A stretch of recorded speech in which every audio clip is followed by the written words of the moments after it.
बात है साल 1848 की। एक फ्रेंच आर्टिस्ट नाम था फ्रेडरिक सोरियो। उन्होंने एक ऐसी नई दुनिया का सपना देखा, एक ऐसी विजन जिसे उनसे पहले किसी ने नहीं सोचा था। और फिर उस सपने को उन्होंने अपनी पेंटिंग के जरिए हमेशा के लिए जिंदा कर दिया। तो आखिर उनका सपना था क्या? उनकी विजन थी एक ऐसी दुनिया की जो डेमोक्रेटिक एंड सोशल रिपब्लिक से बनी हो। सिंपल शब्दों में कहें तो ऐसी सरकारें जिसे लोग खुद चुने और जो सभी लोगों के लिए काम करें, किसी एक राजा के लिए नहीं। तो टाइम है इस सपने को डिकोड करने का। चलिए इस पेंटिंग के अंदर झांकते हैं और देखते हैं कि इसमें एक नई दुनिया के क्या क्या सीक्रेट्स छुपे हैं। अब देखिए, इस पेंटिंग में ना कुछ बहुत इंपॉर्टेंट सिंबल्स हैं। यूरोप और अमेरिका के लोग एक साथ मार्च कर रहे हैं। वो स्टैचू ऑफ लिबर्टी को सैल्यूट कर रहे हैं। जमीन पर देखें तो राजाओं के टूटे हुए ताज बिखरे पड़े हैं और हर ग्रुप की पहचान उनके अपने झंडे और उनकी खास ड्रेस से हो रही है।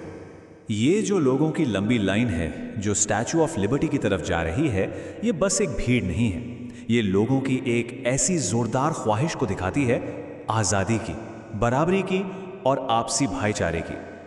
उस टाइम की ये सबसे बड़ी डिमांड थी। अब जरा पेंटिंग के इस पार्ट पर फोकस करते हैं। जमीन पर बिखरे ये टूटे हुए क्राउन, ये सिर्फ डेकोरेशन के लिए नहीं है, बिल्कुल नहीं। ये सीधे सीधे मोनार्की यानी राजा महाराजाओं के राज के खत्म होने का सिंबल है, एक रेवोल्यूशन का क्लियर कट सिग्नल। और ये देखिए कैसे लोग अलग अलग ग्रुप्स में अपने अपने झंडों और कॉस्ट्यूम्स के साथ चल रहे हैं। इससे क्या पता चलता है? यही कि अब लोग खुद को किसी राजा की प्रजा नहीं समझ रहे, बल्कि वो खुद को एक देश, एक नेशन स्टेट का सिटीजन, एक नागरिक मान रहे थे। पर ये नेशन है क्या चीज़ आखिर? ये आइडिया एक प्रॉपर डेफिनेशन तक कैसे पहुंचा? चलिए अब इसको समझते हैं। ओके, तो नेशन स्टेट का मतलब क्या है? देखिए, सिंपल टर्म्स में ये एक ऐसा देश है जिसकी बाउंड्रीज मतलब सीमाएं बिल्कुल क्लियर कट हैं। वहाँ रहने वाले लोगों का कल्चर एक जैसा होता है, उनकी हिस्ट्री आपस में जुड़ी होती है और सबसे इंपॉर्टेंट चीज़, वहाँ सरकार वो चुनते हैं जिसे वो चाहते हैं। और एक नेशन स्टेट के लोगों से बेसिकली 3 चीज़ों की उम्मीद होती है: यूनिटी, स्ट्रेंथ और कोऑपरेशन। मतलब एकता, ताकत और आपसी सहयोग। सच पूछो तो यही 3 पिलर्स हैं जो किसी भी देश को मजबूत बनाते हैं। तो ये इतना बड़ा बदलाव, इसकी चिंगारी आखिर आई कहाँ से? वेल, इसका जवाब एक ही है, फ्रेंच रेवोल्यूशन। हाँ, फ्रेंच रेवोल्यूशन। हिस्ट्री में ये पहली बार था जब नेशनलिज्म यानी राष्ट्रवाद का आइडिया इतने साफ तौर पर सामने आया। बस यहीं से सब कुछ बदलने की शुरुआत हुई। और ये बदलाव छोटा मोटा नहीं था। इसका स्केल समझने के लिए सोचिए, मोनार्की में सारी की सारी पावर एक राजा के पास होती थी, लेकिन नेशन के आइडिया के साथ पावर सीधे लोगों के हाथों में आ गई, सिटीजन्स के हाथों में।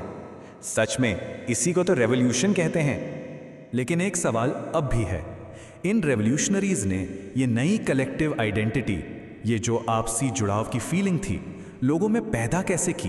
क्या किया उन्होंने? उन्होंने 2 बिल्कुल नए आइडियाज सामने रखे।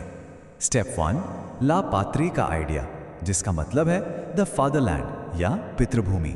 और स्टेप 2, ले सिटोयन का आइडिया, यानी द सिटीजन या नागरिक। ये सिर्फ 2 शब्द नहीं थे, ये एक पूरी नई सोच थी।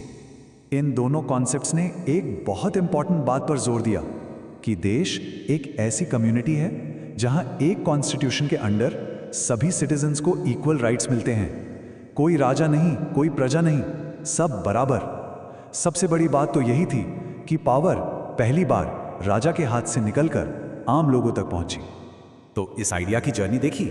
1789 में फ्रेंच रेवोल्यूशन से एक स्पार्क, एक चिंगारी निकलती है। फिर 1848 में फ्रेडरिक सोरियो उस चिंगारी को एक सपने की शक्ल देते हैं। और आज हम उसी दुनिया का हिस्सा हैं जहां नेशन स्टेट ही सबसे बड़ी पॉलिटिकल रियलिटी है। सोरियो का सपना तो यूनिटी और लिबर्टी का था, एकता और आज़ादी का।